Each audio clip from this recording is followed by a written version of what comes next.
What up? Back again. No excuses for 2024. 24th day of the year of our Lord, 2024. Look, it's gorgeous out here. A little gray in the sky, but a lot of snow. Looks cool and the trees are all covered. You know, it's nice down here. I was just thinking, I just ran into my buddy Jim here. He's on his way that way, and I was on this way around, so unfortunately I didn't run into him down here so I could make my second loop around with him. But I met up with him yesterday, and we met this gentleman, Tom. And now, you know, I've said this a few times, you know, down here I've had some negative interactions with people's dogs off leash. Most of these people don't have control of their dog, but like a lot of times they'll come around a corner and there'll be a dog there. And like, you know, I mean, I'm a big guy. They don't know me. So they're like, ah, you know, and I'm like, fuck. I've been bitten several times over the years. And I've been nipped down here a few times and charged and surrounded by several dogs at a time. So I had just come off of like being like charged the day before. And like I came over this, you know, I was coming up, or the dog came over this hill. And it's like, whoa, it's a pretty big dog. He's young though, right? I found out yesterday he's a pretty young dog. And I met the dog, and, you know, now we're friends. But anyway, and back then I used to have my speaker a lot of the time. So I had music playing, and I come over the thing, and I'm like, yo, grab your dog. And he's like, you're not supposed to have music playing. And I'm like, well, fuck you, man. You're supposed to have your dog on a leash, or at least have control of it. And, you know, I had little words with him. This was a while ago. And I've seen him since then, you know, say hi walking by, you know. But yesterday I actually stopped and introduced myself. Actually, Jim introduced us. And I said, you know, something, I you know, and it's hard to do sometimes, right? But you got to swallow that bullshit fake pride, right? That false pride. And I extended my hand. I said, look, man, I think I owe you an apology, you know. And I explained my situation. Just, you know, I mean, we all qualify, right? But, you know, I told him, I said, you know, I just get stressed out sometimes with dogs, and, you know, and they're coming at you, and then I don't see an owner, and, you know, I said, it wasn't your fault, it was more my fault, you know. And he was like, well, I'll accept your apology, you know, sorry about dog being off the leash that time and, you know, startling you. And I was like, yeah, man, no problem. I said, you don't even have to apologize. I go, you know, I gotta learn how to handle shit differently, you know. And that was I don't want to say, well, that was big of me. You know, it wasn't big of me. It was just, it was the right thing to do, right? Gentleman was a really nice guy. You know, we had a really good conversation. You know, he, Jim, myself, so Tom, Jim, and myself, you know, we were talking about, you know, motivation. And, you know, I was telling him about 75 Hard and what I do.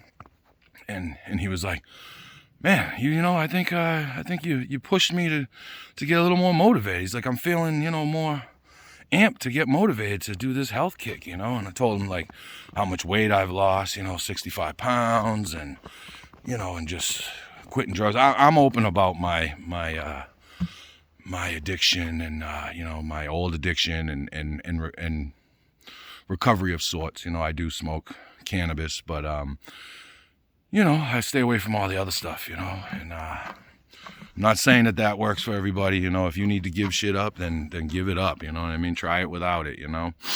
It's just this time around, it was the thing that worked for me. Well, that and Suboxone. And I'm no longer on the Suboxone. I still smoke cannabis, but I've been leaving that towards the end of the day. Most times, you know, if I'm just hanging around the house, you know, I'll smoke early in the day just because, you know.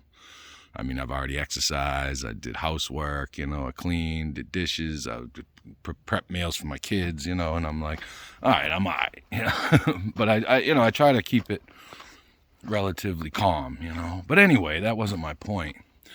You know, part of me getting clean and then staying clean is being honest about my actions and my intents, right? And so I was honest with him. And, you know, and I explained to him my situation. You know, I don't think I really had to qualify it, but, you know, I felt the need to. And, you know, and he was very receptive to the apology, you know. I mean, you know, he's like, I think he's a few years older than me, not much, you know. And it was nice to to get that off of my chest. Because like I said, I do see him around. He seems like a decent dude. His dog's under control now. He doesn't really come after me. And maybe it was a little bit of my attitude. Maybe, you know what I mean? I mean, most issues I run into are definitely because of my attitude.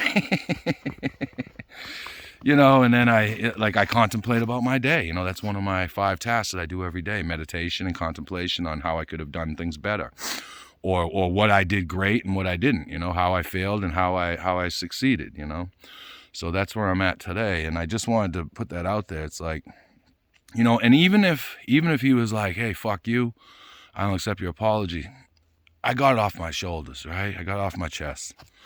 And, you can't expect people to be, receptive to your apologies all the time. People make amends. Sometimes people aren't receptive to your amends. That doesn't mean that you're wrong for doing it. It just means that they might have been hurt so much that they don't want to forgive you. But, over time they might, especially if you continue to recognize the bullshit freaking attitude and the way that you treat people, and then you go about changing it. I will tell you this, me and Jim were walking by, and then the woman I made a video about, when they came up and her friend called me a cunt and like all this stuff, and I got into a big argument with them about their dogs. And I'd been charged by the dog several times and almost knocked over, but we ran into her with her dog, and like I was like, oh, I'm like, one apology's enough today. But I'm still a work in progress here, and I think I will. I mean, no, hate saying that, right? I will apologize to her and her family at some point, whether or not they're accepting of it, because we did get into name calling, and I'm good at that stuff, and or at least I think I am. But I eventually, I can see my fault in the situation, right? Did I overreact? Sure. Did I have a reason to react? Yeah. But, to overreact, no. And calling people names is never the way to get through a situation, or even allow them to understand your point. Once you get to name calling and just talking over each other, there's no, there's not going to be very rarely will there be like an epiphany, like, oh, actually, something, I'm so sorry, until way later. But that's one of the things that I do. I think about what I did yesterday, how I can do it better today. All right, everybody, peace. Get out there, do something, man. Make your life change. Change your life, change your world, change your reality, right? Get out of your fake comfort zone and get comfortable. Peace.